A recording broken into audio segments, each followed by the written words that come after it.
like to call the July 25th meeting of the Millcreek Township Board of Supervisors to order, and we'll begin with a pledge to the flag. I pledge allegiance to the flag of the United States of America and to the republic for which it stands, one nation, under God, indivisible, with liberty and justice for all.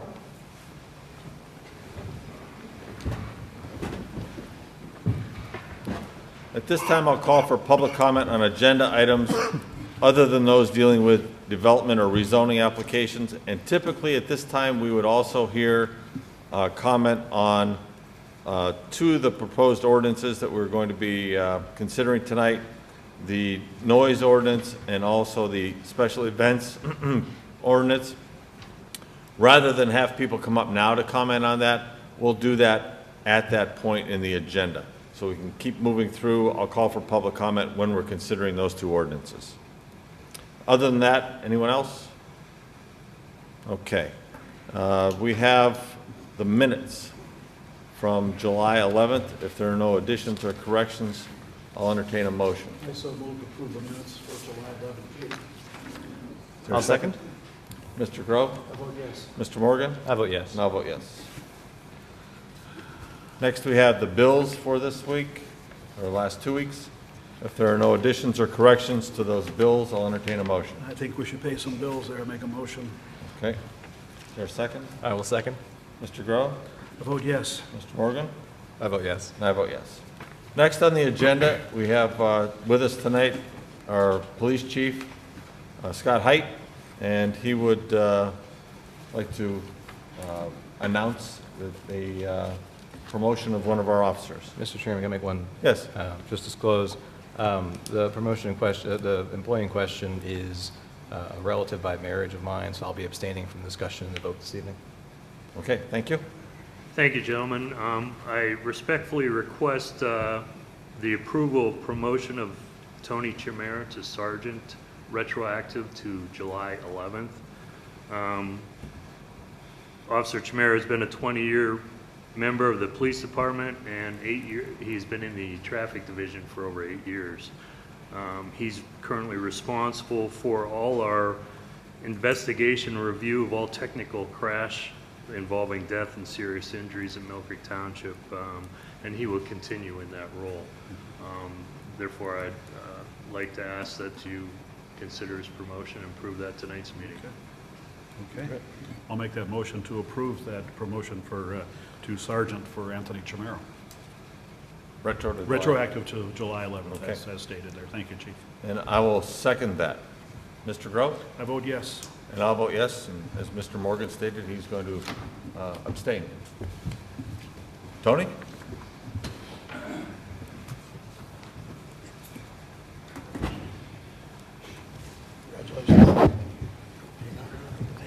Congratulations.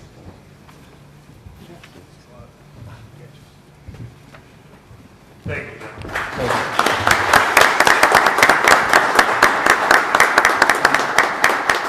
And I would be remiss if I didn't announce that, from what I understand, it's Sergeant Chimera's birthday. Birthday, so what, 30 to 30? Happy birthday. Thank you. Thank you. Thank you.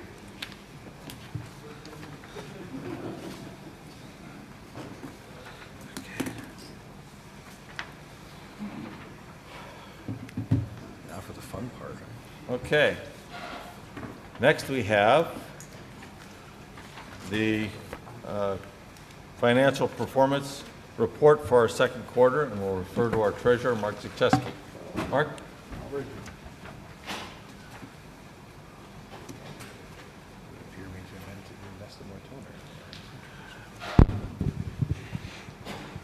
Okay. As I stated, we are trying to continue on with our transparency and provide financial information to the community on a regular basis. And I made it this time. I made it at the evening meeting after the end of the quarter. So hopefully I can continue that. That's sometimes a challenge, but I made it this time. Let's see if it works.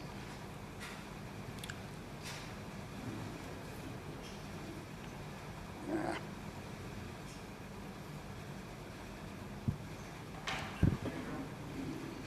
Okay. Oops. Back. Well, all right, it skipped a slide, and it'll take me forever to figure out how to fix it. So far, year-to-date, revenues in total are about a little over $16 million. That compares to just under $16 million last year, running about $40 million ahead from the prior year.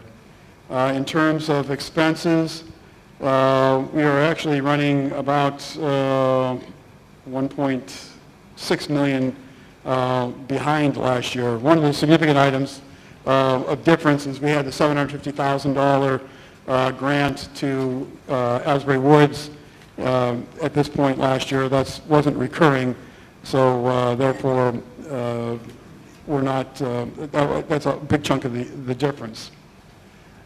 In terms of comparison to budget, we're pretty much on track with budget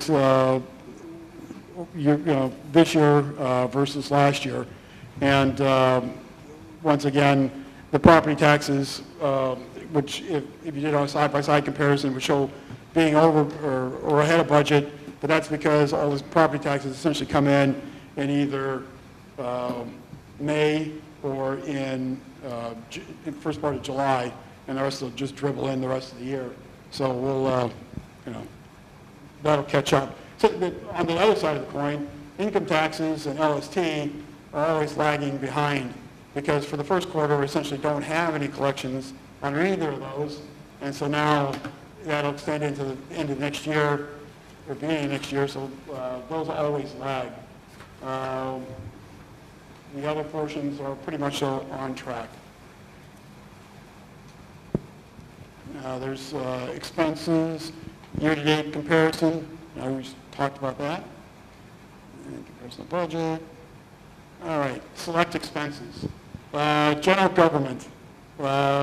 Salaries are running favorable, about $66,000. That's in part because there were budget salary increases for the general government employees that have not been instituted at this point yet. Health insurance, luckily, is running ahead of, we're running to the good there. And there's, that's just because that group of employees have been relatively healthy. Other benefits, the difference there is largely due to the pension. We fund the pension primarily in October and December, so those expenses aren't recognized until they're paid. There'll be a big jump in that portion of it come that part of the year. In terms of legal, we're running a little bit behind. There's a couple of things that were not anticipated initially. One of them was there's interest on the Crest Trust lawsuit that had to be paid, and there's another portion for engineering expenses that wasn't previously accrued. The other portion of expenses, legal expenses, had been recorded back in 2015, I believe, maybe 2014. So that was just a cash transaction at that point. Hopefully by the end of the year we'll catch up, because we have about $900,000 allocated for total expense for the year. Public safety, the salaries are actually to the good, and this is fully reflective of all the retros for the police department arbitration award. We were without a contract since January 1 of 2015. Arbitration award was made in June of this year. So all those wages going all the way back to 2015 had to be paid, but we had accrued at the end of 2016, the 2016 portion, and I also accrued the 2017 portion, so those are basically pretty true numbers. Health insurance, they're running to the good, once again, luck of the draw. Other benefits are good to budget because, once again, pension. And then contributions to the fire departments, that largely goes to how quickly they get the money or their operating statements to me. So if they don't turn their statements in, they don't get their money. And so some of them are running behind. A couple of them are about 2 months, 2 quarters behind. So I guess they don't really need the money as badly as they say. I don't know. All right, streets. Salaries again, are running to the good, mostly due to budgeted wage increases. Also to the Anthony contract that's currently being negotiated. Don't know where that's ultimately going to settle out. Don't know if that's going to be a retro pay adjustment. So this one may be a little bit closer than we look.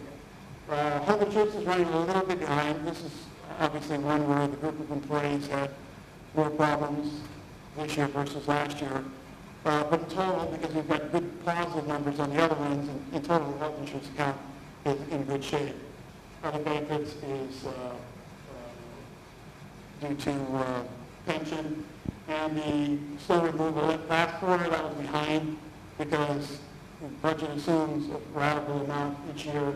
Each quarter, we obviously aren't spending money on salt very much in the summertime. So we've caught up, and hopefully we got $400,000 in the budget. Hopefully at the end of the year we'll be less than $400,000. Once again, if it snows like crazy come the fourth quarter, I hope that's all right. Parks and Rec, salaries are running to the good, and these are basically pretty much the same kind of story. It's wage increases that were budgeted, that haven't been paid. Health insurance, they're running to the good, and then the pensions, once again. Community and other expense, this is pretty much all the recycling department, and they're running to the good. A little bit behind on the streetlight expense, and that's partly because the streetlight bills just went out. There's a little bit of a time lag between when the revenue starts rolling in and when we've incurred the electric bills throughout the year. And then our capital plan, the budget now reflects the higher amount for the contract paving for the streets that was announced in the June meeting. We've committed just under $2.3 million, and most of that commitment is for the streets repairs. It's the limestone and all the contracts we talked about. It's the contract for the contract paving.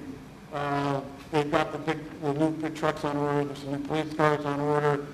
The rest of the stuff is kind of small, and some of it I've got to go through the ledger and make sure it's not been charged off as expense, because sometimes they charge, instead of putting it to where it belongs, because it's a little item, it's really part of a bigger project, it just needs to be reported differently. So I've got to still go through and make sure that we haven't put it in the wrong bucket, is basically what it down to. All right. Questions, if anybody has any? All right, thank you. Thank you, Mark. Thank you, Mark. Okay, next on the agenda, we have a series of purchases going to be made by the township. The first is a request from Gary Snyder, our Director of Public Works. Would like permission to purchase a new rooftop heating and cooling unit. This is from Johnson Controls. The cost is $64,400. It's on a CoStar's bid, or CoStar's contract of 008-145, and this is a budgeted item. The current unit was new with the renovation of this building, so it's over 20 years old, and Jerry Berger, our building maintenance foreman, believes that it's in our best interest to purchase a new unit now before things go bad on it, and like I say, it is a budgeted item. So I would move that we give permission to Gary Snyder to go ahead with that purchase through the CoStar's contract. And I'll second that. Mr. Groh? I vote yes. Mr. Morgan? I vote yes. And I vote yes. Next we have from Jerry Berger, would like permission to complete the project at Erie Golf Course. This is for the front entrance. This would involve a new railing to be installed on the entrance. He received 3 quotes. First was from Designs in Iron for $3,850, Conkle Welding for $6,050, and Carrera Steel for $9,000. And it's Jerry's recommendation that we purchase the railing from Designs in Iron, and I would move approval of that. I'll second that. Mr. Groh? I vote yes. Mr. Morgan? I vote yes. And I vote yes. Next from Gary Snyder, this is for the replacement of 21 driveway aprons and 1 curb repair. This is for a series of storm sewers that were constructed over the last year, and Gary would like to have all the aprons completed at one time along with that curb repair. Gary received quotes from Maya Brothers for $17,695, Montagna Concrete, $18,745, Vavala Concrete, $19,112, and Amendola Development, $19,730. It's Mr. Snyder's recommendation that the contract be awarded to Maya Brothers, and I would move approval of that. And I'll second that request. Mr. Groh?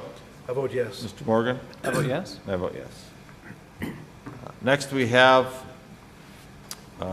also from the Building Maintenance Department, would like permission to purchase on a CoStar's contract, that's CoStar 008-248, an electric timing device that would be installed on the restroom at Veterans Park. Just as a little background, we have a picnic pavilion at Veterans Park that the restrooms are only open when someone is utilizing renting the picnic pavilion. We also have a, I call it an outbuilding. It's a garage, a former garage, that also has a unisex restroom attached to it. And unfortunately, that restroom has suffered significant vandalism over the last year. The sink and toilet ripped off the wall, things smashed, thousands of dollars in damage. And that restroom was very beneficial to folks who wanted to utilize the little picnic shelter that was up there, or fishermen who were fishing in Walnut Creek. And it was unfortunate that we've had to have it locked for the last 6 or 8 weeks. And it's a recommendation of Jerry Berger that we put a timed lock on that restroom so that it can be open during the day and then it would be locked at night. The CoStar's contract for that product is $1,220.28, and I would move approval of that purchase. I'll second that. Mr. Groh? I vote yes. Mr. Morgan? I vote yes. I vote yes. And finally, we have to do some interior work regarding countertops, the height of countertops, and the access to them to fulfill our ADA requirements. And Jerry Berger received 3 quotes on that work. The first was from Shooty Woodworking for $14,355, Bay City Millwork, $13,135, and Dovetail Gallery, $10,080. And it's Jerry's recommendation that Dovetail Gallery be awarded that contract, and I'll move approval. And I'll second that one too. Mr. Groh? I vote yes. Mr. Morgan? I vote yes. And I vote yes. Next, we have a land development plan for Arby's Restaurant. This is a land development plan to show a proposed 2,401 square foot, 46-seat quick service restaurant with associated parking and stormwater management areas located along the south line of West 12th Street, west of Pittsburgh Avenue and Tract 15. Mr. Morris? At their meeting of July 11th, the Planning Commission recommended approval and noted one modification that was required. That is that 2 end caps in front of the building are less than the required 12 feet in width. They're only 6 feet. And the 2 trees will be planted elsewhere within the project site. Okay, just for clarification before we get started, the minimum as far as green area and the number of trees will still be met? Yes, it would be. Okay. Speaking on behalf of the land development plan? Mike Sanford, 4721 Atlantic Avenue. I'm the engineer and surveyor that prepared the plan. I do have with me tonight a representative from Arby's and also from the landlord, should you have any questions in that regard. But here tonight, looking for your approval. As Mr. Morris indicated, there is one modification for the reduction in width of the green space. Is to allow the handicap spots to be as close to the building as possible. So we're hopeful that you'd be in support of that modification. And I can answer any other questions you may have. Mike, the sidewalk that fronts 12th Street, that's going to be connected to the building also? That's correct. PennDOT has a requirement for a PAR, pedestrian accessibility route, and it will be connected from the 12th Street sidewalk to the Arby's building. Correct. Okay. Yeah, that modification to the end caps does not affect the accessibility for the spaces in the front. There is still that access aisle, which is the same one that you're talking about. That's correct. It does have room Common for the one, PAR, yeah. yes. Yep, it doesn't affect it. So And it eliminates the need for the person using those spaces to cross an aisle.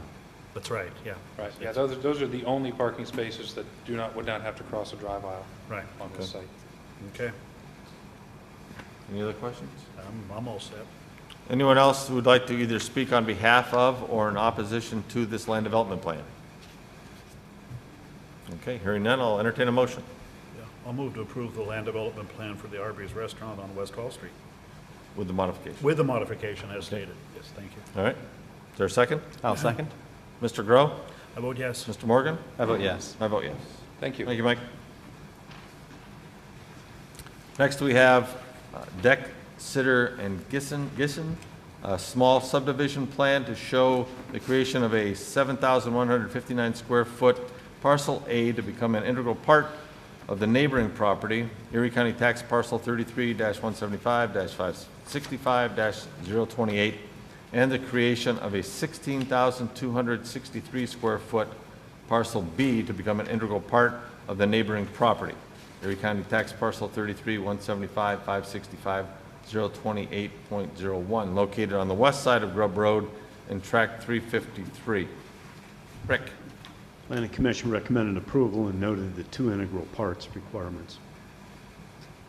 Okay, someone to speak on behalf of the subdivision plan. If you'd come forward and give us your name and address, please.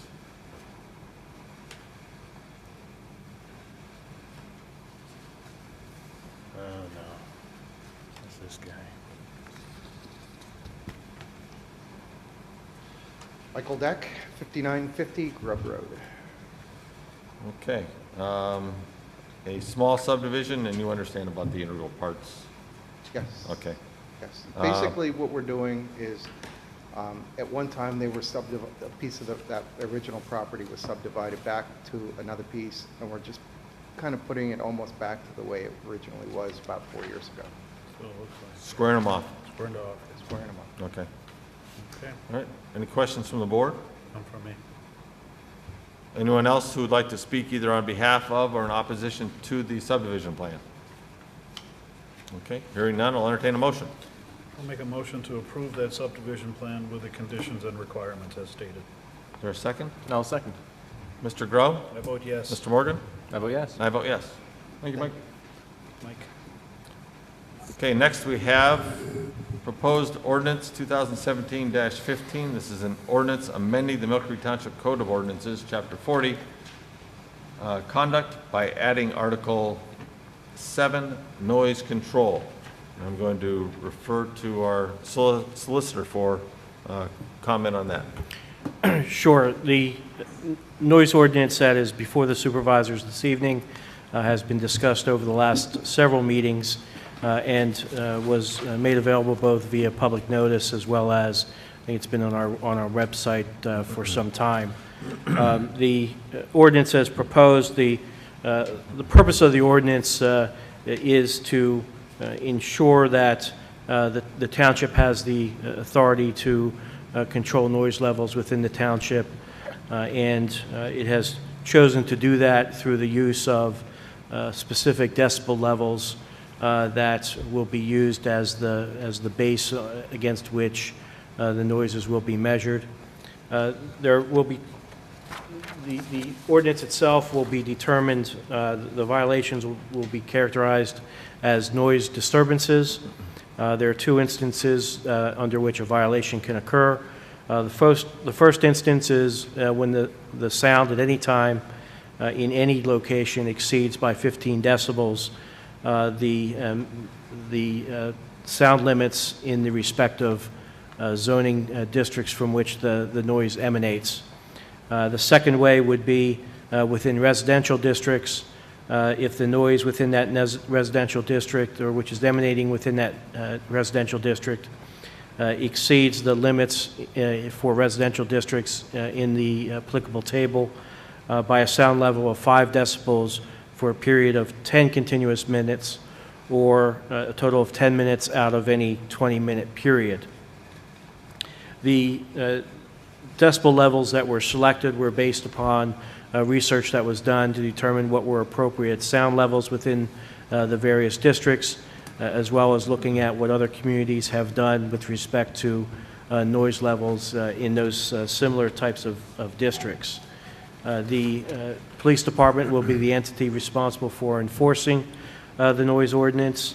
There are certain exemptions from the noise ordinance, which would include events that have been pre-approved by the township, construction operations within certain time periods, depending upon the zoning district that you're in, landscaping activity within certain time periods, emergency work, including things, for example, like snow removal, government and utility services, including things like, for instance, trash, garbage collection, and school and township activities, which would include entertainment events and athletic events and so forth. So those are the things that would be excluded. In addition, sounds caused by the use, operation, and control of a motor vehicle within the public right-of-way would not be covered by this ordinance, as those types of noises are already covered by state law. So those would be deferred to state law for those types of things. It's indicated the police department would be the enforcement entity, and for violations under the ordinance, there would be, for the first offense, a minimum of a $100 fine with a maximum of a $300 fine, and for second and all subsequent offenses, the minimum would be $300 and the maximum $600, although that would be determined within a year-long period. So once the year would pass, the clock would kind of start running again on violations. So that's just generally the summary of the ordinance, and the one change that we have made, or I would recommend, that was not within what was published relates to the, let me find it here, be section 40-50E, the measurement of the how the noise is measured. Once we were looking at that, we noticed that it was too narrow with respect to how to proceed with that, and so I would recommend that measuring instrument subsection E be changed to state, all sound measurements shall be made on a sound level meter or other electronic device capable of measuring sound, including a mobile smartphone, period. Such device shall be calibrated on an annual basis or such other shorter time period as determined by the police department to ensure the proper measurement of the device. And so that would enable, one of the things that we've looked at in our research is that you're able to download an app onto smartphones to be able to act as a sound meter, and that change was made to enable us to do that, which would be a cost-saving measure and enable the police department to avoid having to purchase specific sound meters. So that language made it clear that we had the police department would have the authority to do that.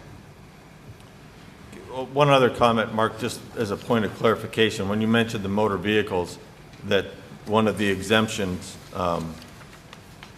for the motor vehicles, but to clarify that, that's for the exhaust noise, correct? Correct. It would not exempt, music being played within, in a motor vehicle or anything along those lines. That would still be subject to the noise ordinance. The exemption would solely apply to the noise the vehicle would make through its muffler. And the reason for that is it's already covered by state statute? Correct. Okay. Any other questions or comments from the board before we hear from the public? I've got a few comments. I've heard a variety of comments and inquiries from the public, positive and negative.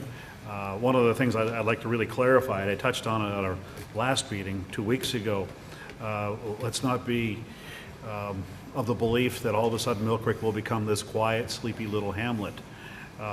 What's being applied here is what's called the reasonable person standards. And it has to do with being a reasonable person. That is how this ordinance really is going to work. There have been some numerical standards put on that, which is a great idea. That helps hold up in court should it get to that point. It is sad that we've had to go to this point here. We're not the innovators here, folks. We followed this, and I know the law firm of McDonald, Illig, Jones, and Britton put a lot of work into this to get this ordinance, a lot of research throughout the state. Harbor Creek Township adopted an ordinance very similar to this a few months ago to handle the situation that they had. So I think we're heading in the right direction. I just don't want people to think that all of a sudden that just because something they may object to, it does not mean it's a violation right off the bat. I had one particular person actually get a hold of all three of us regarding the noise where he lives at on Westlake Road. And it's, unfortunately, that is, on Westlake Road, it's a major road there, east-west connector, and there are establishments around there. You have ambulances, fire trucks, police cars, everything going by there, just typical road noise. When you live on a main street, you will get noise. I live near the airport. Actually, I think every morning about 7:35, I can set my watch to it. FedEx plane, it flies over your house too. Yeah. At 7:35 at my house. But anyway, and it's an annoying sound there, but it's just a temporary thing. I've become accustomed to it. I just know to set my watch by it. So I just want people to be aware of this. That is this ordinance going to make everything quiet? No. Is it going to put reasonable standards on it? Yes. That's what it's intended for. So that's all I have to say on that for right now. Okay. Thank you. Anyone like to address the board on this ordinance?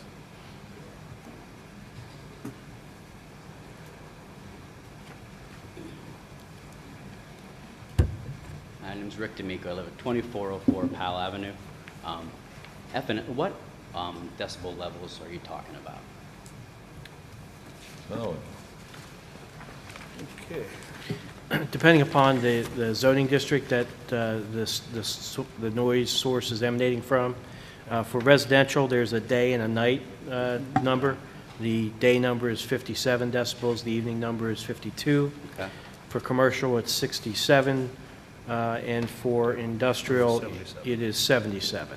All three industrial, 1, 2, and 3. And now the violation will occur if at any one time the noise emanating from that district is 15 decibels higher than those numbers, or within residential districts is 5 decibels higher than those numbers for those certain periods of time I outlined. Well, I'm kind of in between like residential and like light business or whatever I think they call it. Right, yeah, 2404, you said, Powell Avenue? Yeah. An F&S tool put on a building behind my house, and they have Right. this huge air handler thing that goes pretty much 24/7. And about the back of my property, it's pretty loud, and I can hear it in my house. My house is 200 foot off the property line, and I can hear it in my house while I'm sitting there. It goes nonstop. Once in a while on a Sunday it'll shut off, but it doesn't get quieter in the evening. It runs all the time. Air handling units? Yep. Okay. All the Remove time. the heat, yeah. And something like that, what can be done about something they put in that was allowed to put in, and whether they knew how loud it was going to be How or long's it not. been going on, sir? About a year now. I've contacted him, the guy, and I try to talk to him and stuff about it. Okay. He has a couple recommendations, but nothing's going to solve anything. There's already a tree in front of it. He mentioned putting like arborvitae up in front of it, but that's not going to. There's already a tree in front of it. If I can hear it in my house, that's not going to do anything. It's loud and it goes nonstop. Okay. And the measurements, correct me if I'm wrong here, Mark, but the measurements are taken at the property line, correct? Yes. They're taking it the property line of the person who's complaining about the noise. Right. Yeah. Well, this is next to you, or you're a couple doors away from? No, my backyard faces the new addition to them, and that thing is pretty much between me and the guy next to me. That's one north of me. Goes nonstop. So something like that, what can be? Well, if they're violating the ordinance, then we'd have to take action. So in that zone, whatever you want to call it, what would the decibel level be for day and night? I would imagine that's industrial. If he's, it depends on what zoning district that's located in. So whatever zoning district he's in, you would apply the 15 on top of that, and that would be the measuring point to determine if they're in violation of the For ordinance. day and nighttime? 'Cause Yeah, it's- same number for It commercial doesn't and matter industrial. for industrial. So something's allowed to be that loud Yeah, in that area? If, for areas that are adjacent, for residential areas that are adjacent to non-residential areas, the residential standards don't apply to the non-residential sources of noise. What applies to those sources would be the standards that apply within that district. So pretty much nothing can be done, then it can just, Well, we don't know. I mean, Yeah, we don't know. What's the decibel level? roughly 70. And is it DBA or DBC? How do you guys, It's DBA, I believe. DBA? Right, yes. It's roughly 70 decibels, nonstop. Yeah. So that's within the, Yeah, within sadly, what you that guys have. that would be within the acceptable standards. And then that would go for music or anything in that area? For that, yes. It's an industrial area, but why would they have music in an industrial Well, process? I'm just saying, if, if that's Yeah. what the noise level was allowing, that thing's allowed to make that much noise, and people are allowed to make that much Okay. noise too, and that's acceptable. Well, if the noise is emanating from residential, a different standard would apply to those folks. Well, isn't that whole area zoned a certain way, I- not just It doesn't separated matter. by- I don't know. I mean, I'm not sure where you live and what the zoning districts show, but I'm assuming that, given that he's, industrial, that's probably, an I zoning, well, Yeah. you're in a residential zoning. Okay, Yeah, I'm trying to picture the property there. It's on the west side of the street, right? yes, it's a big, Big brown white house. house? Or brown house, okay. I'm getting my houses mixed up which house it might be there. Yeah, and they had it on the back of it, and it's right there, and it's just not, except nonstop. I can hear it in my son's room, and I'm putting him in bed at night. It's Okay, pretty irritating. yeah. I mean, there may be other ordinances under which that would be a problem, so it may not necessarily just be the noise ordinance that could be relief for you. Well, I talked to zoning, and they said it was police possibly to deal with it, and then police said it was zoning, so that's where I'm at with the whole subject so far, so. Okay. Well, this will be the noise ordinance will be a police matter first. Right, Police matter. right. Okay. When does Well, that go hopefully- into effect? Any idea? The noise ordinance will go into effect once assuming it's passed this evening, it goes into effect 5 days after the effective date of the ordinance, which would be the passage date. Okay, So it'd be 5 days from today if 30th. if it's passed this evening. okay. All right, thank you. Thank you very much. Thank you, sir. Anyone else?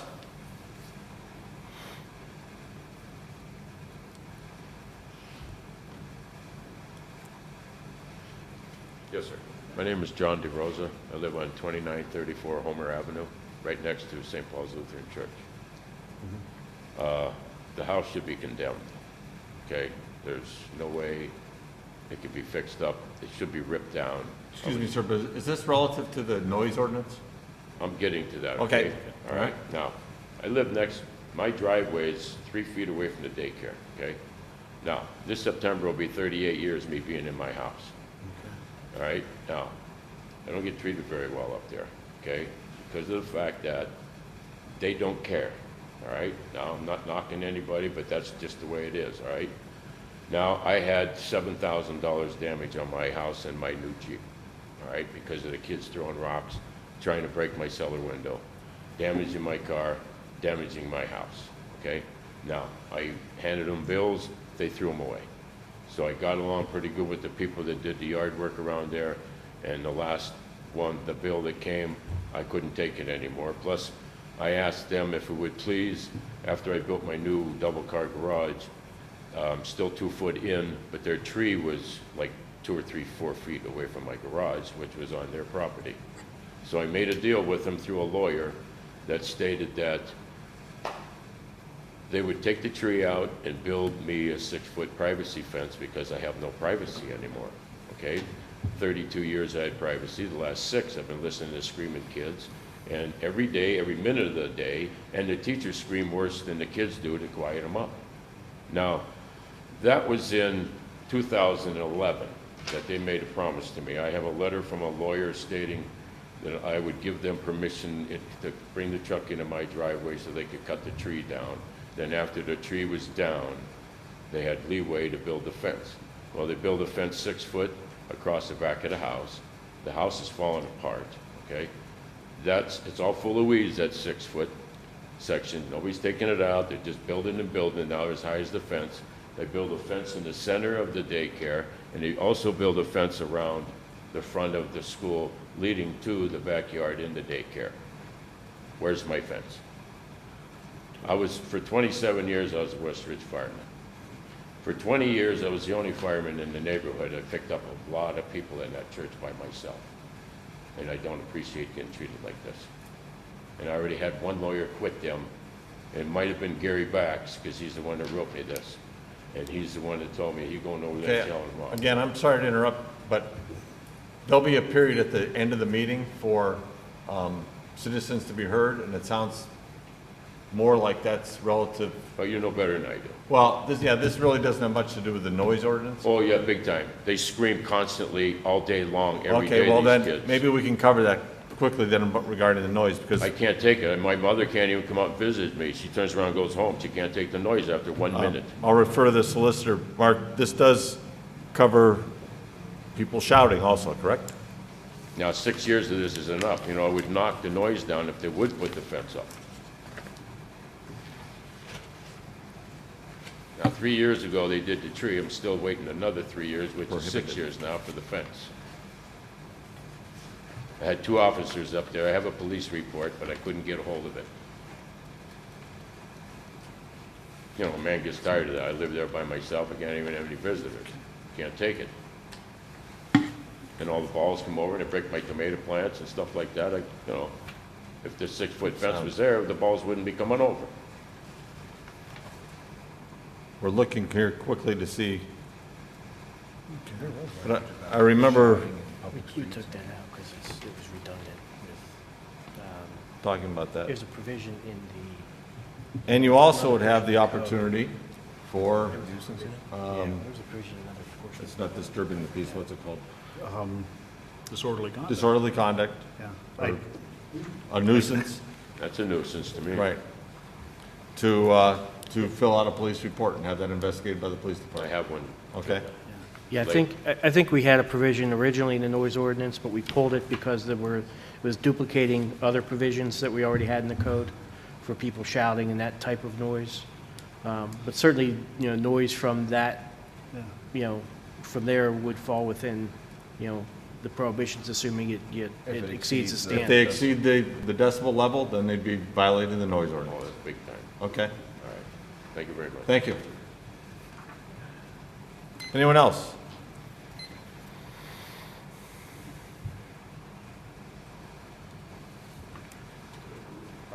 Lenny Ross, 2540 Cornell Avenue.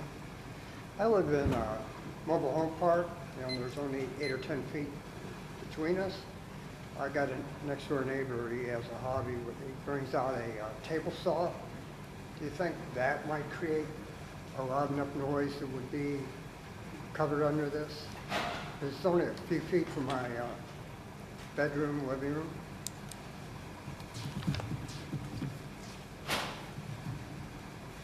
So there is an exemption for construction operations. Well, it's just a hobby. He's been doing it for 6 months or so. He brings home these pallets and he breaks them up and just saws them up. I don't know what he's building, but it's been ongoing. He brings it outside and it's only a few feet from my house. Is there a particular time of day that he's doing this? It's just, the first time I heard him, it was at 11 o'clock at night, but... Okay, well, that would be a problem then, yeah. But, I can understand that. but, I mean, it's different times. Okay. Because you're talking about, what, 60, 70 decibels? Is that what you're saying? 52 at night in I residential. would think a table saw, kind Yeah, of. I wouldn't be a lot surprised. Louder than that. But, we're talking about intermittent use of a table saw. We're not talking where it's a constant process. It's like the children at the daycare. I think there'd be a hard-pressed case to make on that one. I think And that the the- police would be very reluctant to try to enforce anything on either one of those cases, I think. However, if it was at nighttime, after the hours of, 10 o'clock we have established in here, Right. then there's a huge problem then, so, from an enforcement standpoint. I I'm looking over to our solicitor for some guidance on that there. Sorry, Mark. No, I think that, I don't disagree with you, John. I think the idea of, there's an exemption in there that covers construction operations and activities. A table saw would seem to fit within that category. Obviously, to the extent, someone is going above and beyond what may be acceptable or outside, there are other avenues beyond just this Yeah, but ordinance. weren't you saying there's different, like, time frames too? I mean, Yeah, this seems construction more like- operations- This seems like more of a hobby than it is construction. As far as on his place, because he's not doing anything outside. In the residential districts, it's got to be between the hours of 7 a.m. and 10 p.m. Anything beyond that would be viewed as outside of, the exemption wouldn't apply. Yeah, that, I guess, is there an extended period of time that this is being done? These are questions that would, Yeah, it can from go an on for a few hours. I mean, The- this the- ordinance isn't just for I mean, night hours, is it? The other problem that you may have is that because the ordinance is set up so that at any one moment, it can go 15 decibels above the 52 or the 57, depending upon whether it's day or night. And then it kicks into, a continuous time period. So unless he's running the saw for 10 minutes in a row or for 10 minutes out of 20 minutes, then this ordinance wouldn't, even if the exemption wouldn't Or apply, do you it have wouldn't any cover time that. frame on this? I mean, as far as how long it has to go on for?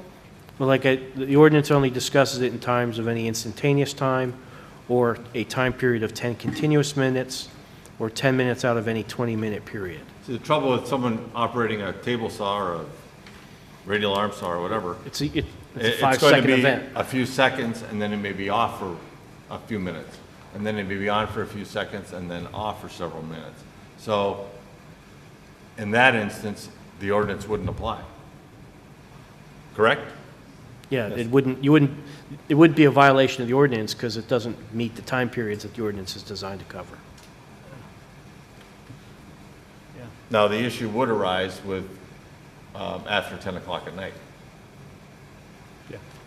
Be the same thing as having a lawnmower operating out I mean, there. it's Correct, pretty annoying if you want to sleep. I mean, constantly on and off, on and off. Well, yeah, the annoying factor, that's true. There's always that. I mean, it's only a few feet from my house. Yeah. I would have thought it would have covered something like that. Well, actually, that's why I said at the beginning here in my comments that it's not going to make Millcreek a quiet, sleepy little hamlet here. We're putting reasonable standards on it. And this is where, I guess, maybe there's a difference of what is reasonable. Your view of it, versus what mine might be versus what Brian or John might have. And our ability to somehow address every instance of anyone making any sound in the township. Yeah. We're going to try to do what we can with this ordinance to generally address noise problems. But specifics like that, there's going to be other instances where we just aren't able to legislate, like you say, reasonableness. Yeah. Once you pass this, how can we get a copy of it? It's on the internet now. It's on our website. And 'Cause I checked, I don't know, a couple of weeks ago, I didn't see it. Oh, it's on there. It's been on there. And you could get a hard copy tomorrow from our administrative offices. Okay, Yeah. thank you. Thank you, sir. Anyone else? Gary? And you've got the decibel meter on your smartphone. Is it calibrated? That's the question.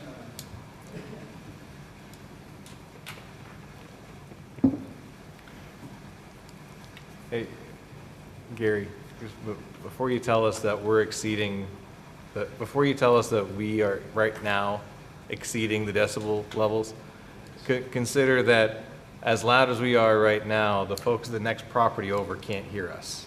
That's what the enforcement is. So Outside just- the room, they can't hear us. You have to be on the complainant's property line. So if the All I church wanted to next say door is can that- hear us talking this loud, then yes, we are in violation, probably. Well, no, I really wanted, my point here is that you said it was a cell phone.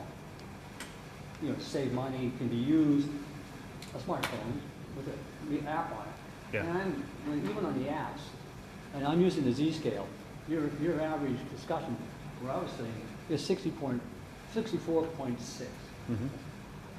And it tells you in the app that this has to be calibrated to frequently to a sound, regulated sound, a tested sound meter. Question I have, isn't that, using this is somewhat shaky? Well, Because our plan, I believe our plan will be to purchase at least a couple of units that are certified, certified, I guess, yes? regular sound level measuring devices, and calibrate the smartphones with that. I can see that your law would lose teeth because you use this and you can't show and prove when your thing was last calibrated to point out that there really was a violation. So I would think I'd stay with strict sound measuring devices that are certified. It's the same way with, speeding devices and so forth. You need to be able to prove the calibration and when it's been calibrated and so forth. And we've been talking with a third-party vendor who is an expert in sound, and we'll be working with an expert to come up with what's the correct app to use, how's it get calibrated, all those technical things to ensure that, when the ordinance is enforced, we have, it stands up in court. So. I'm thinking about more than just the first time. I'm thinking over time. Correct. As you progress through this year, next year. Absolutely. We'll have a plan in As place. changes and everything we go, this is kind of shaky to be this base. That's all my point is here. Yeah. I've used this thing for quite a while. Right. You're exceeding It's it. not the only measuring device. Actual sound meters. That's why I think you Right. should have. And we are going to buy a couple of them there. Okay, at I least two. haven't heard from, we're going to save money by using these Right. versus Well, that. we're not everybody's going to have. Well, see, every police officer will have that. Yes. But if there are measuring devices in the sergeant's car or whatever, be able to report to confirm and calibrate. As long as there's a process, I'm just concerned about the quality of the Right. sound measurement. Yep, we are too. Yep. Thanks, Gary. Anyone else? Okay. Any other comments from the board? If not, I'll entertain a motion. I have one comment, Chairman. I brought this up, I think, in a couple discussions. And Mark, maybe you can elaborate on it. When we talk about the different violations of 4050A, A1, the sound at any one moment exceeds the established table by 15 decibels. And then the only districts where the continuous sound of 5 decibels or more is a violation is in residential. Again, I'm just, for example, the gentleman who mentioned the industrial sounds, if they're exceeding by 5 decibels, that's 77 level for industrial, that's not a violation. I'm just wondering. Correct. Again, if you can maybe remind me why we don't apply that standard to all districts, or at least a modified version of that standard to all districts. Because we do have areas where industrial and commercial districts do are adjacent to residential areas. That's correct. Yeah, there's no buffer. That's why we have the buffer ordinance now, which you got to wonder if the buffer ordinance would even work in a situation like that. Yeah, come on up. We're trying to get an answer to this question. Well, I'm just wondering if we should apply we have an excessive violation at any one moment is a violation in any district, but the kind of lesser level of exceeding the cap for an extended period of time only applies to residential districts. I was wondering if we should consider applying some kind of some kind of standard for industrial and commercial as well, even if it's as high as 10. I don't know. I'm looking for an explanation for why that wasn't included. I think part of it was a recognition of, historically there being those types of adjacent areas and not, knowing that noise emanates from both industrial facilities and commercial facilities, and not really knowing what that level should be in terms of trying to apply it to those types of entities. Whereas in the residential area, you typically expect a certain level of noise, no matter what. Their existence isn't generating noise as it is in commercial and industrial areas. So I think that was that's kind of where that distinction emanated from. I mean, certainly, it's something that we could, even after passage of this, look at and see if there's, as we get experience with this ordinance and how it applies and what works or doesn't work, that may be something that we can try to look at implementing 6 months, a year, 2 years from now, once we have maybe some background in terms of how this works, and that, it makes sense. We've run across, it's been 2 years since this is in place. We've now run across a couple of instances where, geez, maybe it made sense to regulate that. Right. So I think that was the saw, maybe. I think that was the thinking in making that distinction. Well, and I understand we don't want to force out industrial and commercial uses, and I understand that homeowners need to be aware of the zoning districts adjacent to them when they make their purchases, but as long as we're open to. Yeah. Yes, sir. Well, first of all, I wanted to thank you. I'm Mark Cray, 244 Edgewater Circle, on the work that's been done thus far in trying to develop this noise ordinance. A couple of months ago, I was here discussing some problems that I've had with St. Nick's Grove, which is an adjacent property to where I live, and I brought up a nuisance ordinance, which I think has been a point of contingency in discussing this with some of the police that have come to my house for various complaints in regards to how they interpret that law. But I think this is something that we would all agree is necessary in order to maintain the peace. And in understanding that, I don't think that there's any expectation that people aren't still going to enjoy themselves, that they aren't going to be able to enjoy the community. It's to try and maintain some common courtesy to one another. And that's what I'm hoping that this is going to establish for me. And one of the questions that I have is in regards to St. Nick's Grove, which is an adjacent property. How is that zoned, and exactly how is that going to be managed? Is that considered residential still? Is it considered private? Or are there certain restrictions that are going to be imposed based upon that zoning? I don't know for certain, but I would imagine that's zoned rural residential. RR, rural residential, I think, which is kind of close to an agricultural use. It had been agricultural for a long time before. And the other question that I had is, did they take into consideration also adding sound from a distance? I know some of the other municipalities look at, is it audible from a certain distance rather than using the meter or... Right. As our solicitor explained earlier, it's the measurement taken from the complainant's property line. Yeah. Thank you. Okay.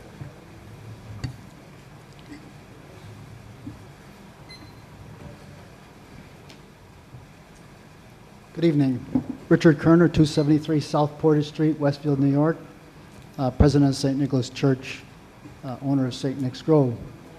In deference to our neighbor, the doctor, and I'd also like to thank you for seeking to try to come to some sort of a positive resolution to perhaps a problem throughout Millcreek Township. That said, and I know you've used best practices, it does not seem reasonable, the decibels that you've imposed. You're correct, Mr. Morgan, that this here does exceed 15 plus 57 during the day. But not at the property line, sir. I think it would. If, and with people talking... Sir, I guess what I was getting at is, for this level of sound to be considered a violation, the measurement have to be taken from the property line of the property next door, from where we're speaking right now. I don't believe the sound is actually audible from the parking lot of the church next door, is what I'm... Well, we can take a different view on that, and with a sound system like this, and with 10 to 15 people in a festive mood, and I would agree, we don't want to have the things that are nuisance and bothersome to our neighbors, and we will address that in our agreement. The challenge we face is this ordinance, as it's written, will be difficult to live up to at the Grove that's been there for 50 years and is open air, and sound travels. It's different. This room has doors on it, and it is contained. And again, there might have been best practices, but we're going to have a difficult time living up to this. We'll do our best, but it will be difficult because it is an open air space. And so I thank you for the work you've done and appreciate that. Thank you. Anyone else? Okay. Is there a motion regarding ordinance 2017-15? Yeah, I'll make a motion to approve ordinance 2017-15. Is there a second? I'll second. Yes. Can I just add the, subject to the additional change I made Subject with to that. respect to Regarding the the measuring device. device? And you'll get Okay. the actual text over to Cheryl. I already have that ready. Yeah. Okay. Okay. Yeah, so So make with note- that yeah, with that amendment. condition on there, Okay. yes, thank you. Second, John? I second. Mr. Grow? I vote yes. Mr. Morgan? I vote yes. And I vote yes. And next on the agenda is the proposed ordinance 2017-16. This is an ordinance amending the Millcreek Township Code of Ordinances, Chapter 40, Conduct, by adding Article 8, Special Events Permitting. And I'll refer to our solicitor again. Thank you, Mr. Chairman. The special events permitting ordinance is, its real purpose is that there have been an increasing number of events in the township that have created potential problems with respect to traffic, emergency services provisions, and so forth that frankly could have been avoided had proper planning been done ahead of time, had the township known that these events were occurring and that there was some discussion ahead of time with the entities holding these events to ensure that it was properly planned and that parking issues were resolved, highway congestion issues would be resolved, emergency services could be provided and emergency services could get from point A to point B while the event was going on. So it was recommended from the Office of Emergency Management of the Township to put together a special events ordinance to regulate these types of events. So essentially, special events will be required in the township to have a permit. Special events are defined specifically within the ordinance. There are a number of specific types of events that automatically fall within the definition of special event, such as parades, air shows, block parties, and those types of things. In addition, special events would include events where there's temporary structures, events that may exceed the limits in the noise ordinance, events that exceed parking capacity. I guess, am I done? Yeah, you're done, Mark. Yeah, time's up. Getting too late. And any event that would have 500 or more employee or more attendees expected to be there at any one point in time. There's events relating to that are at Presque Isle State Park that the park requires permits for. So essentially, any type of event that is determined ultimately by the Township's Office of Emergency Management that would require a permit based upon the potential to impact the health, safety, and welfare of the Township's residents, event attendees, and the traveling public within the Township. The parties would need to submit an application. The time periods when they would have to submit an application depend upon the type of event, but generally it's 60 days prior to the event. I should note that there are some specific exemptions to needing a permit. Those would include events on private residential property, things like graduation parties and so forth, which aren't open to the public. Funeral processions, church services, those types of things are specifically exempted. But back to the permit application, the application would have to be submitted. We're in the process of putting together a form that would be completed for this. It would need to tell the township things in terms of number of people, the type of parking you have available, type of management, emergency services you may need or may be equipped to deal with, whether you're serving food or beverages and what permits you have for that, all the types of things that would be useful for purposes of planning and making sure that those attending the event are safe, as well as those who may be using the roadways nearby. There's a process for approving and disapproving permits. There's certain standards that apply within the ordinance. If the permit application is denied, there's an appeal process to the supervisors. And so the ordinance really kind of lays out that whole process. If a party fails to get a permit, the fees or the fines are not less than $500 or not more than $1,000. In addition, the party would be responsible for any costs that the township would have had to incur as a result of having to deal with the event. There are certain deposits that may need to be put in place for the event. For instance, if it's determined that police assistance is needed, the entity holding the event would need to provide a deposit to cover the costs of that. If it's on township property, there need to be a deposit to cover any cleanup costs and things along those lines. So I would note that the version on the website indicated an effective date of 90 days. After further discussion with the Office of Emergency Management, the recommendation is to modify that to an effective date within 60 days, which would be September 23rd of 2017. Okay. Any comments yet from the board? I got Go ahead. a comment. Maybe much to the surprise of some watching this meeting or some in the audience, these things have, I want to say, been in effect, but they have been. The things that we're looking for, especially under emergency management, one of the things that, as we know, is that it's our obligation to take actions that are intended to protect and promote the health, safety, and welfare of the public. And that's what this is about right here. It's not a matter of trying to make a bureaucratic mess. This is something that we're obligated to do. We do it already, but not in the formal stance that this ordinance does for us. The township's involvement with Presque Isle Days coming up here this weekend is a prime example. Now, that's a joint effort between our Office of Emergency Management and the state, DEP, DCNR, all the agencies, and it works very well that way.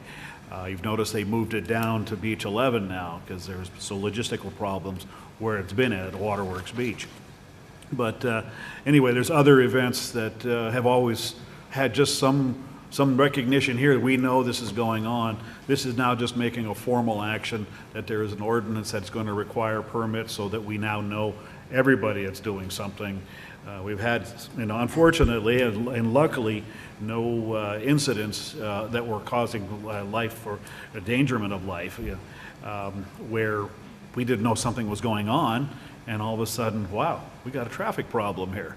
We've got 800 people going to a pumpkin event or something like that, and where are they parking at? And why can't we get through Interstate 90 and Route 8? That sort of thing, like it happened last year. I mean, I'm not trying to make fun at that there, but that was something that we were caught like, where'd this come from? We didn't know this was going to be like that.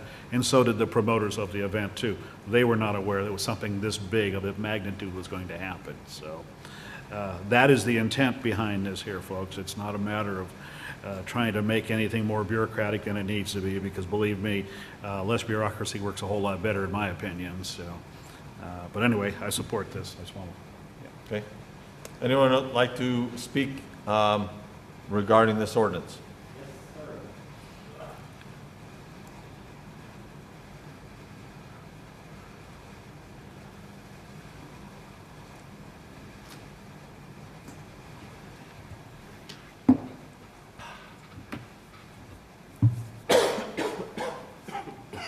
I think we know who this guy is. Gentlemen, How you doing? knew I was going to be here tonight, didn't you?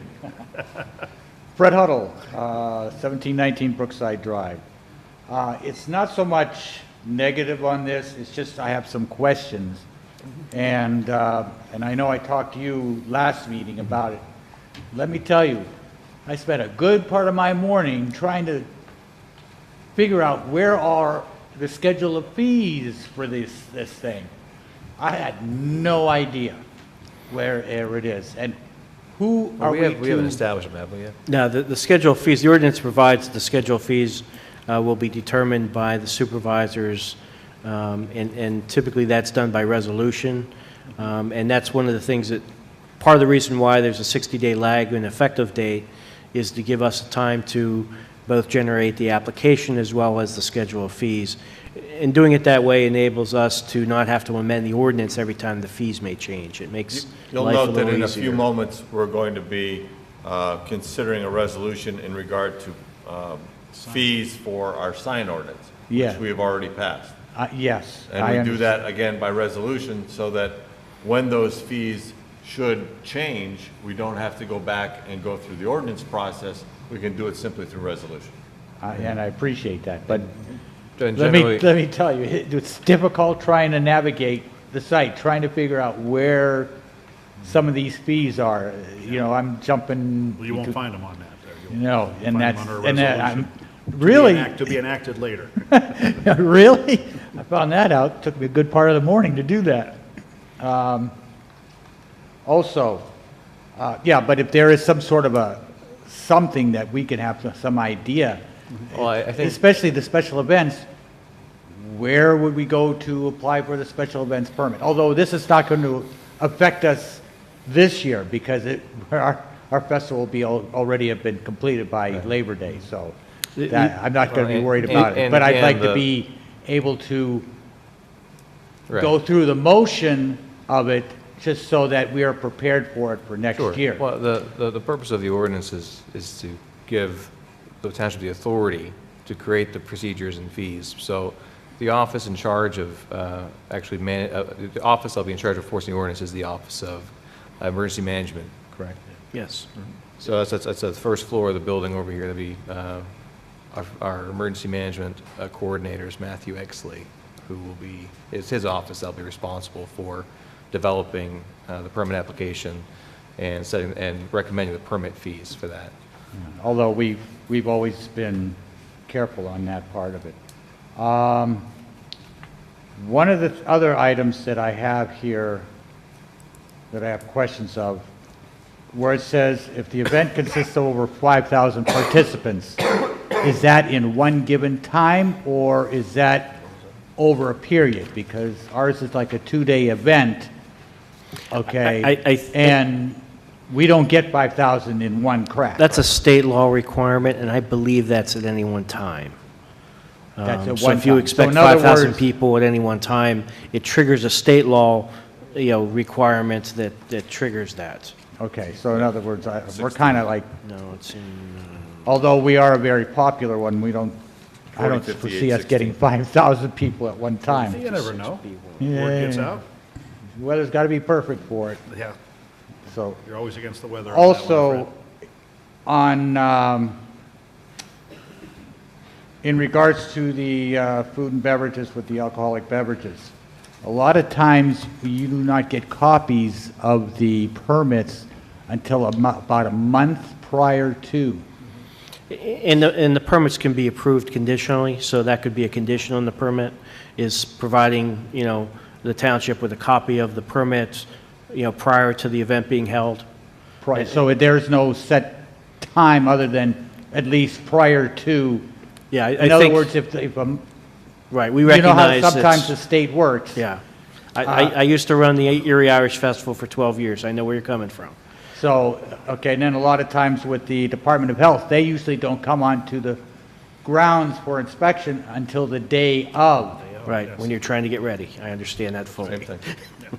So, right Yeah. there, we're gonna have problems producing that when we do file for the Yeah, application. those would all be, I suspect, conditions to to being able to have the event. You'll be granted a permit with conditions. That'll be a condition. So if, in other words, if you say you'd come and you say you would like to see that the day of, and we'd be able to produce it, that would be fine. Okay. Okay, you got my fees. And what is that app for the noise ordinance that you guys are going to get for your smartphones?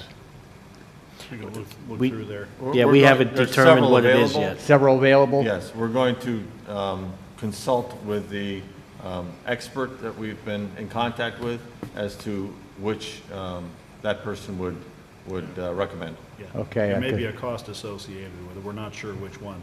He's going to make a recommendation to us, but it's one that can be verified as calibrated. Okay, because That's as, what's just key. to have one on hand, Yeah.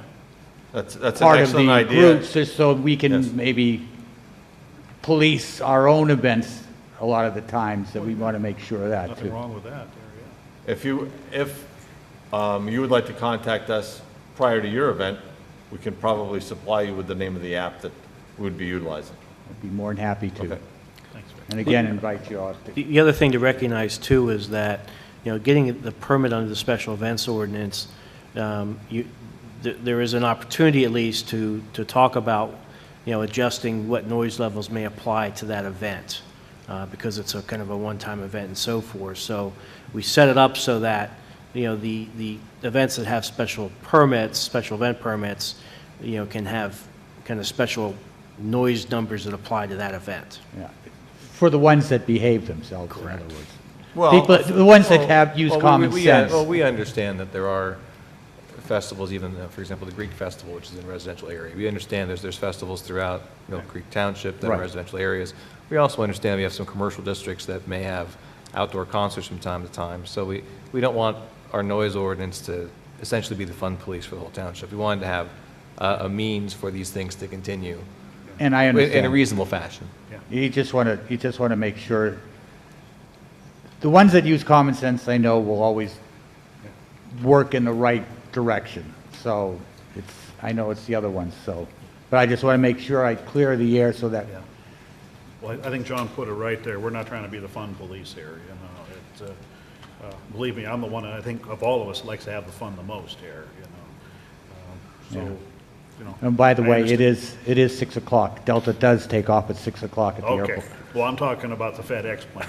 Oh, you're talking about the 7:35. FedEx plane, okay. I'm talking about Delta taking off. Yes. All right. Okay, Fred. Thank you, gentlemen. Thank you, sir. Let's go, I gotta get home and knit. You got a knit? I had a All great right. book to read this evening. Okay, need A motion regarding 2017-16. okay, I'll move to approve ordinance 2017-16 with the condition that Mark stated on that. Meaning the effective date will be 60 days Say as that, opposed to 60 90. days, effective date. Okay, is there a second? I will second. Mr. Grow? I vote yes. Mr. Morgan? I vote yes. And I vote yes. Okay, now we have, next on the agenda is just an announcement of a new ordinance which will be considered on August 8th. This is ordinance 2017-17 regarding an amendment to our parking ordinance. And Mark, that's, Sure, it recently came to our attention that a parking ordinance, I think it was 81-19, for whatever reason, didn't make it into the code when the code was redone. So we will simply be amending the code provisions to add the provisions of 81-19 back into the code. So that's the intent of that ordinance. It deals with, the main provision deals with folks parking across from the driveways of their neighbors. okay. Next, we have Resolution 2017 R28. This is a resolution to amend the township's schedule of fees to establish fees in accordance with the permits and deposits required under amended Chapter 145, Article 8, signs. And as I briefly mentioned earlier, this is the fee structure relative to our new sign ordinance. And Cheryl, is this available online? It will be, okay. Again, this is a series of fees relative to the placement of signs in the township, a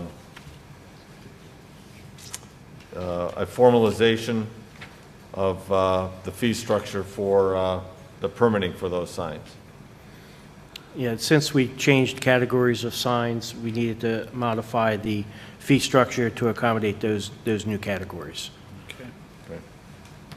Any questions or comments from the board? And these were the amounts recommended by the zoning department. Okay. $50 a sign, right? Do we say, I'm sorry, I missed, did you say that already, Chairman?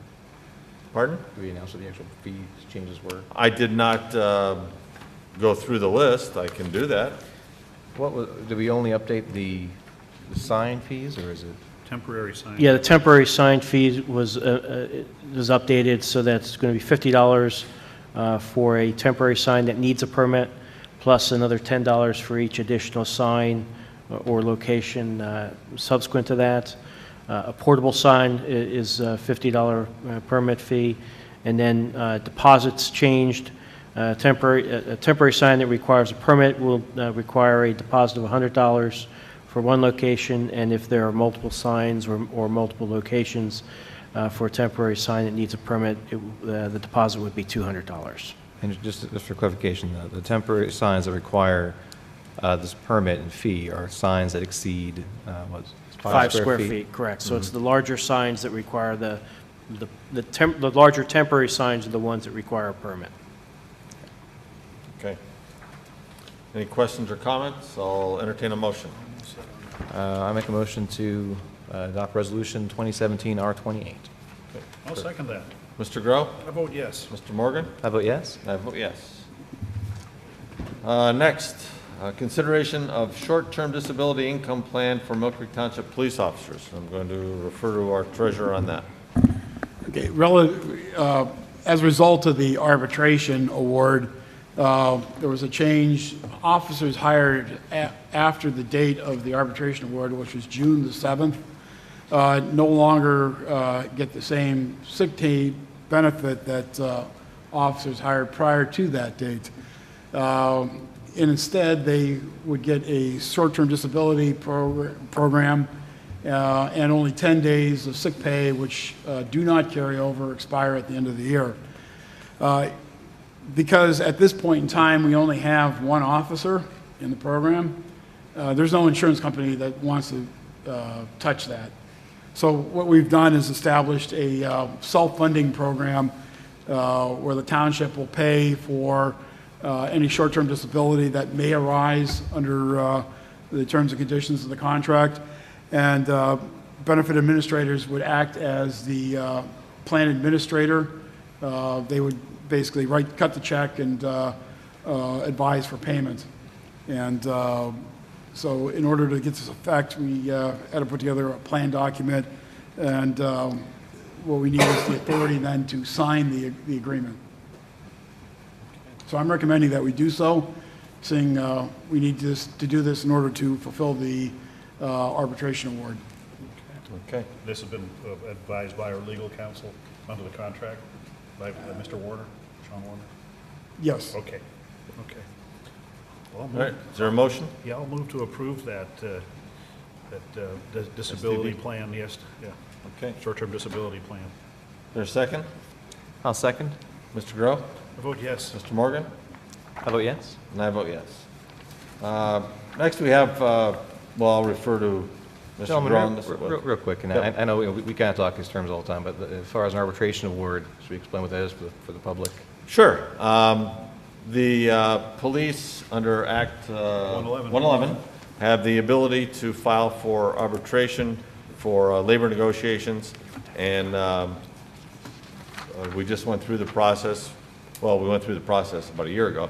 We received the award more recently, and as part of that arbitration award, as Mark explained, the police officers will no longer, newly hired police officers will no longer be entitled to carry over their 10 sick days from year to year or to accumulate them, but they will be eligible for a short-term disability benefit. So that's what we took action on tonight to allow, and I believe, Mark, correct me if I'm wrong here, but we're going to be self-insured because, as you stated, there's no insurance companies that, until we have a number of officers that are covered by the short-term disability coverage, then there's no insurance company willing to handle that. Okay. Too small of a school. All right, John, I'll refer to you on this one in regard to the MOU with the airport. Yeah, the Erie Airport Authority has a command post, a mobile command post that they no longer use, but this is a relatively new vehicle. They got it through a Homeland Security grant. Anyway, there's a possible action between or an agreement, that is, when I say an action, an agreement between our Office of Emergency Management and the Erie International Airport Authority for us to utilize this on their behalf. We could use it for our own benefit here, not just over there at the airport. So I think, Mark, you're drafting that agreement right now, am I understanding? Yeah, we were working on a draft, and there was some urgency initially because of Presque Isle Days, Right. Discover Presque Isle Days coming up, but that subsided because the airport authority, I guess fire chief is going to deliver the vehicle for that event, so it took the heat off of needing to have something quickly. So the thought was to table this Right, yeah. pending So- further so- discussions. Yeah, so that'll just be tabled. I know, do we have it, we're not taking any official action on that, right? Yeah. Or maybe we should take action to table it? Well, you can make a motion to table Yeah, action I'll- until a later date. Okay, I'll make a motion to table this matter until we have the agreement worked out, so it'll be a future date unknown at this time. I'll second the motion. Mr. Groh? I vote yes. Mr. Morgan? I vote yes. I vote yes. Now we have the June building construction report. Yep. John? Okay. Month of June, building construction report, under the residential, the construction values between new buildings and additions and remodels, $675,000 of a construction value. Under the commercial end, there was a total of $1.874 million of construction value, for an amount of just over $2.5 million of construction value here in Millcreek Township. As you can see, the numbers are down, and you know, it's something that's happening right now here in Millcreek. We do have work going on, just not a lot of it like it used to be. Two new restaurants. Two new restaurants. Yeah. IHOP and Popeyes. Yep, both of them on 12th Street there too. So, and they're progressing quite well. And that report is available in the zoning office if anyone would like to take a look at that. That's right, yep, and online. Okay, Yep. communications. Mark? I have nothing further. John? Okay, I've got a couple here. This comes from the Millcreek Police Chief Scott Height. He's asking for permission to send 2 officers assigned to the CID, or Criminal Investigation Division, to attend an interview and an interrogation seminar on September 6th through the 8th at the North Tonawanda Police Department in the Buffalo area of New York. Travel will be by department vehicle. The total costs are estimated as follows. Registration, $890. Per diem is $265. Hotel, $375. Gas and tolls is $75. So a total estimated cost of $1,605. I put that in the form of a motion to approve that class for those 2 officers. Okay. I'll second. Mr. Groh? I vote yes. Mr. Morgan? I vote yes. I vote yes. Okay, and I have another one here too from the chief. He's recommending the appointment of Brian Bish as a member of the Millcreek Township Special Police Force. Bish, who is a current member of the Kearsarge Fire Department, has been, I don't have to say how long he's been there. His nomination was submitted to the MPD by Kearsarge Fire Department Chief Matt Parker. A criminal history search and supplied by Kearsarge revealed no prior criminal record in Pennsylvania for this nominee. The documents were supplied, are attached. So with that stated, he's also certified as a fire police officer too, through the Bucks County Community College. So with that said, I'll make a motion to approve that appointment, and he'll be sworn in at a later time here in the office. So, Okay. Is there a second? I'll second. Mr. Groh? I vote yes. Mr. Morgan? I vote yes. I vote yes. Okay, and I got 2 quick things here. I apologize, the last meeting on the 11th, and I completely forgot to make mention and thanks for the fireworks that Millcreek Township had. This would not have been possible without the support of those who contributed money to this. This was not something that was a budgeted expense, and I'm not sure really it should be a budgeted expense for the township. But anyway, we did get a substantial support from Highmark Blue Cross Blue Shield. Giant Eagle also helped pay for that cost. And Baldwin Brothers Development also helped finish up the balance on that. So a big thanks to everybody, and also the parking lots, the business owners that allowed people to park in their lots. To my understanding, we didn't have any incidents or anything, nobody trashing the parking lots or any other problems there. So we're very happy with that. Hopefully, we can do the same thing again next year. Once again, with the support of, people, our corporate citizens out there. Hopefully, we can do the same thing again. So, on that same line, next week, 1 week from today, is the 2017 National Night Out. It will be held at the Bell Valley Fire Department, as it has been for the last 2 years. This is a chance for everybody to get together, meet your neighbor, go to the firehouse.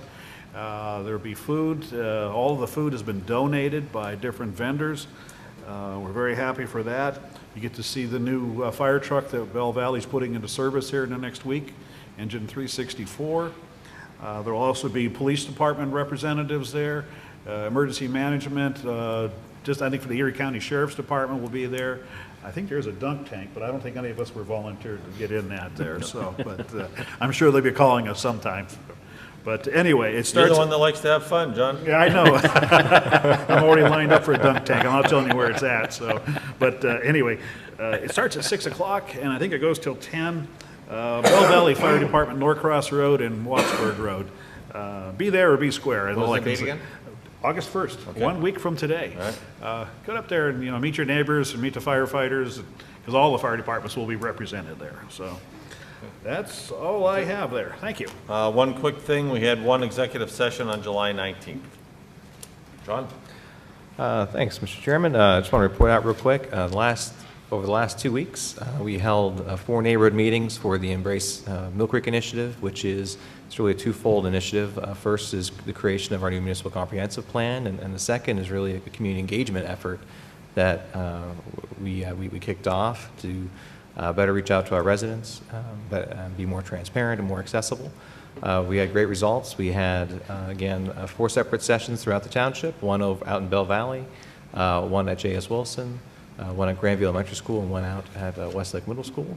And I wanted to let you guys know we had over 120 residents show up for those meetings. We had some great discussions about neighborhood issues. We also talked about some long-term plans for Millcreek Township to get folks' preferences on what they'd like us to focus on as part of the comprehensive plan. A lot of good input.